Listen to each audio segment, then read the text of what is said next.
perquè intuïc que Esperança Camps no cerca la cara beata del lector, aquell lector amb un pan de boca satisfet i sadoll, sinó que cerca i ens cerca les puces.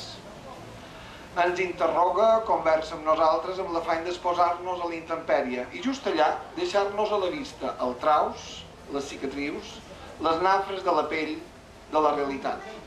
Entén la literatura com aquella destralada sobre el gel insensible que ens aïlla de les coses que passen i que ens fa el cor de pedra. Tinc una amiga que em diu que no som escriptora ni periodista ni tan sols, diu que som una mèdium.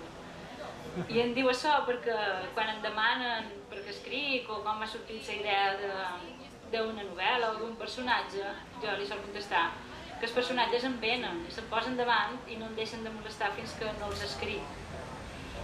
I tal vegada sona presumptuós, no ho voldria. Justament vull explicar el contrari, no? La meva falta de mètode, l'absència total de meditació, d'anàlisi, quan em poso a escriure una novel·la. És més, ho faig d'una manera completament inconscient i prenem inconscient per la secció més pejorativa d'aquesta paraula.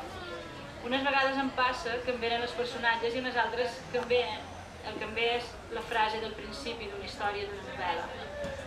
El cos deshabitat, un dia no sé per què ni per què no, vaig escriure un quadern la primera frase de la novel·la, que diu: «Soc en Joan Carles Rosselló i avui m'he mort». I quan la vaig tenir escrita va venir un brollador de preguntes. Qui és o qui era aquest Joan Carles? De què ens coneixem o de què ens coneixíem? Com havia mort? Per què em cerca a mi? I què vol? Què vol de mi? Què vol que conti? Sé que fer parlar un mort és un risc, tot i que hi ha tota aquesta tradició de que ha parlat en Sebastià. M'ho va dir un col·lega valencià, un escriptor, en Vicent Usó. Em va dir que m'arriscava massa a perdre un lector que ja el tenia pràcticament convençut.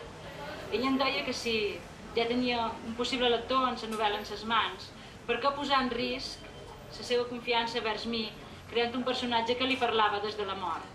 I en el fons té un poc de raó, però per mi escriure, a banda de fer de mèdium, com diu la meva amiga, consisteix a jugar. I només escric perquè m'ho pas molt bé i m'agrada fer-ho. I no vull que sigui mai una obligació ni una rutina. I fer parlar en Joan Carles des de la mort és destapar les cartes des del primer moment.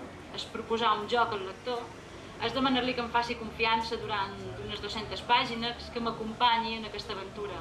I sí, tal vegada és arriscat, tal vegada sigui pretensiós, però ja m'ho he passat molt bé escrivint El cos deshabitat i espero que els possibles lectors que hi hagi aquí també se li passin bé, no? D'això es tracta, aquest joc ha de ser completament interactiu.